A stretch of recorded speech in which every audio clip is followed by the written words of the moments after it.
Hey everyone, my name is Katie Robertson. I'm the founder and director for the Anchor Gathering, and this is the Anchor Moment, and I want to tell you a little bit about what that is. It's a time we get to hear from a guest a little bit about their life, their faith journey, and an anchor moment. And that is a time that someone has had their faith grounded and they've seen Jesus for real in their lives. So we are so excited at this time you get to hear firsthand a personal story from one of our guests, and we hope that you'll be encouraged. Hello, my name is Analisa Mitchell. I am a Seattle native. I went to the Seattle Public Schools and I graduated from Garfield High School, class of '89. Whoop whoop. I have a blended family of 5. I've been married for 23 years to a wonderful man. I am a doula. I am an activist.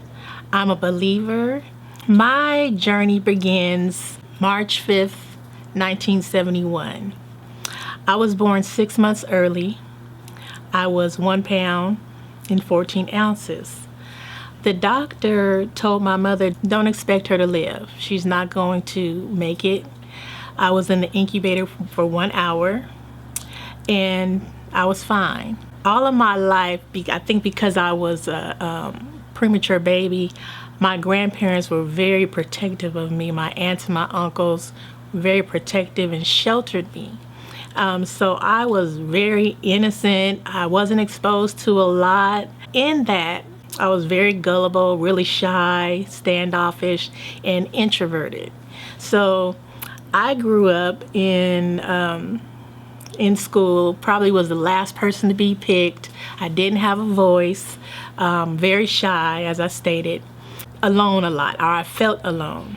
My aunts and uncles used to always say, Analisa, you're a survivor. I didn't understand what that meant. They said, you came out the womb fighting. You came out the womb fighting. To accelerate over the years, my mother grew up as a Lutheran. And when she went to college, she went to University of Washington, she was introduced to Buddhism. And so she started practicing for some years.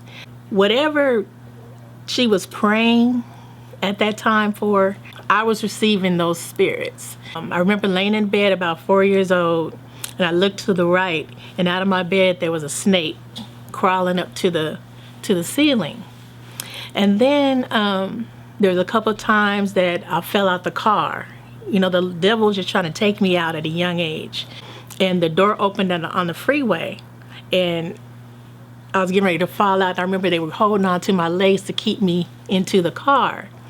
Then finally, from that, I think the Lord used me to pull my mom out of that particular cult, if that's what you want to say. But anyway, she ended up giving her life back to Christ, okay, and that was a blessing. So like I said, I've been covered for a long time. I'm going to fast forward to 1997.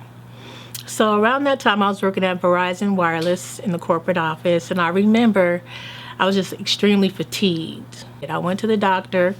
I remember my whole body felt like someone took saran wrap around my whole body, and I was just always just tight. I could never just relax.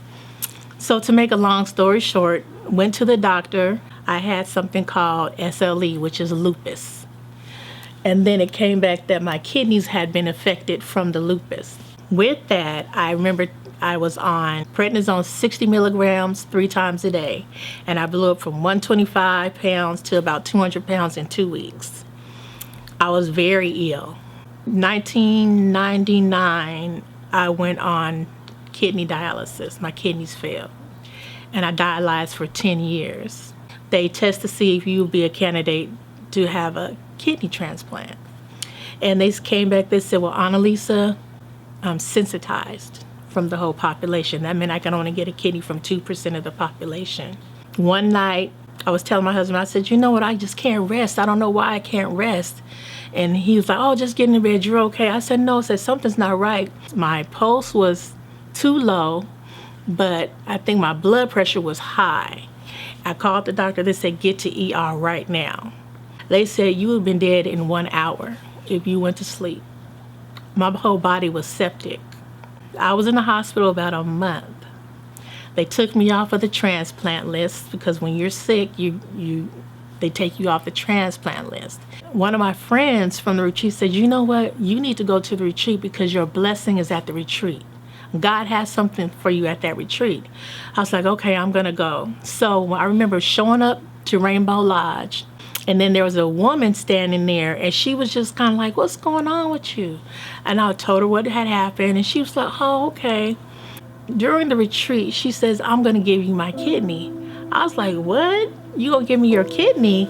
She says, yes. She says, because I wasn't gonna come today. She said, but the Lord told me to just come. She said, I was so tired, I wasn't gonna come.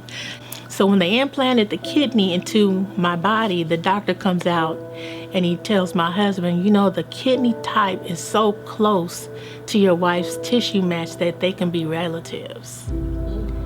That was the God moment in all that. Because they were like, Analisa, your kidney is like a needle in the haystack. You know, that was nothing but God.